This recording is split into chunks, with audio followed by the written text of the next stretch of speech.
Alright, I know the lighting in here is pretty shit, but I have bought a new case for the server too, by the way. I thought, oh, why not just go and buy a new case, because all the other ones I have around here are second hand and there's always things missing on them. This is the cheapest one I could find. It's the A1 Eco Series A1923 case. Mid-tier, no power supply, 2-year warranty. It is extremely light and flimsy, but what do you expect for $40 something? Now, next part is pull the server out, and then I've got to clear some room on here so I can put the racks in. It's quite messy in here at the moment because I've been working on so many computers lately. But yeah, let's get on with it.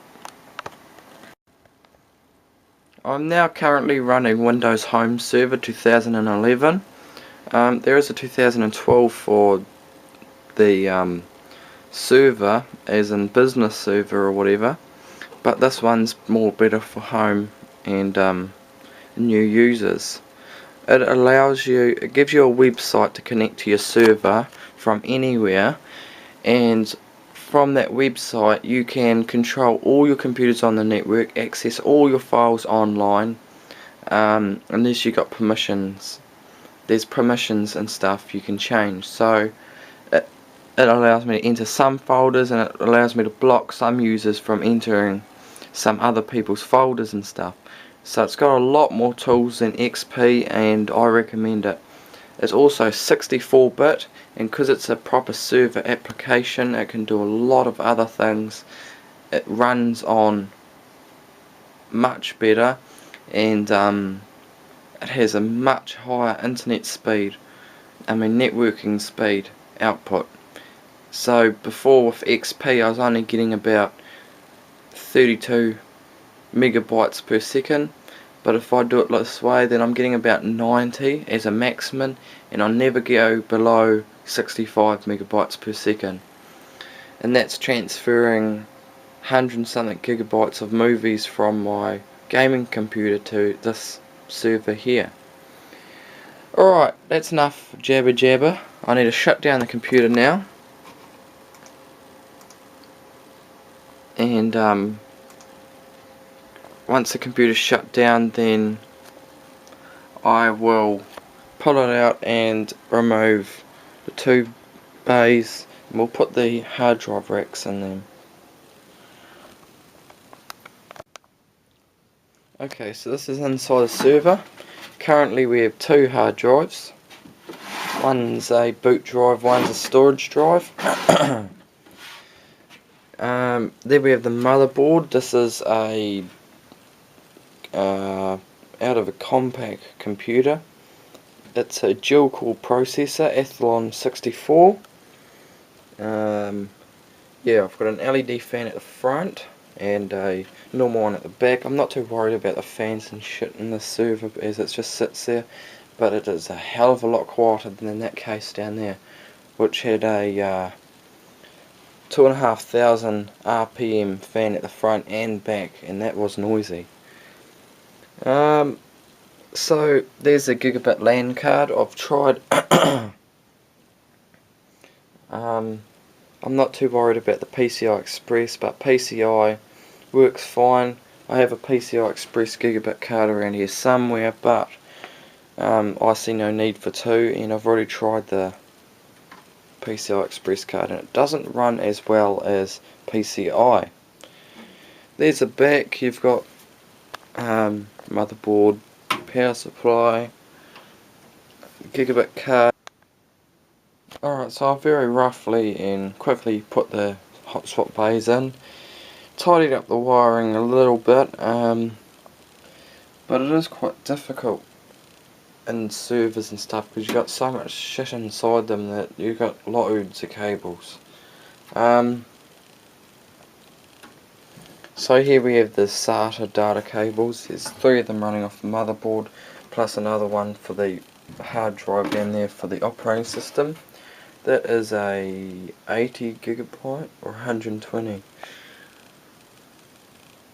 That's 80 gigabyte hard drive for the boot drive, and 360 gigabyte here, and this one is 1.5 terabyte, which I currently using. This one's just going to be spare, and maybe for the website data will go on there, so the website will run off that hard drive. So next time you see the website running, all the data's coming off here. Yes, it'll be interesting. Alright, so let's have a look at the front. That's a bit better. I opened up the curtains. Alright, so I've got the DVD drive up here. There's a spare space. Then you've got the you've got the floppy bay down there. So these are currently locked at the moment, so they won't open. They'll click, but they won't open. Okay, so if I just put the key in. By the way, both keys for each, the same key for each one does the same job on each one. So you can just open them up like this and put your hard drives in. I quite like them actually. Let's say I want to put my 1.5 terabyte hard drive at the bottom. Yep, goes this way. So it's face up. Just push it in, then shut this. It's quite a hard pull when you're doing it with one hand. And I want to put my 360 on the top. So let's push it in, close it like so. And then I can lock them in. But now the hard drives are currently in there and they are hooked up to the computer working. If I want to get them out again, I'll just do the same thing. Or I can lock them up.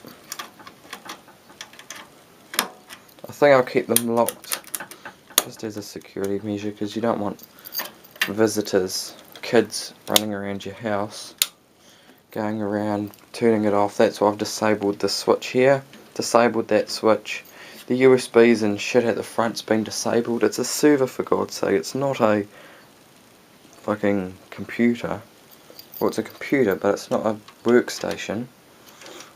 So if I want to get a hard drive out, let's say I just grab the key, unlock it, open it up, and here we got it.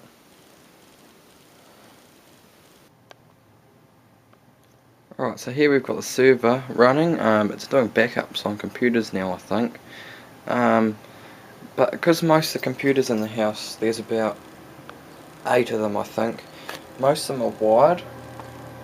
So you can see the switch there between the server, which is gigabit, shown as green LED, and the router, or wireless access point, is flashing red because it's only 100 megabits per second. There it is there. That just gives the that's just working as a wireless access point and an internet point. Yeah. So all the server is it's tapped into the network. So here's a server here. The backups will be on the drive up here, which is for backups and website and other stuff. Down here we've got client data. No one's logged in at the moment. I'm just checking. I'm the only one home at the moment, so my computers are the only one that are logged in. But if I got the key here, all I've got to do is unlock it, open this up, wait for a little bit before you move it, obviously, because it's been spinning. And here I have a hard drive that needs servicing. I can go and take that up to my office and I can fix the partitions and put more data into it. Or if it's shared folders like movies, instead of moving 120 gigabytes over in the internet, I can just plug that into the computer upstairs and load them all on here, and it'll be a lot quicker.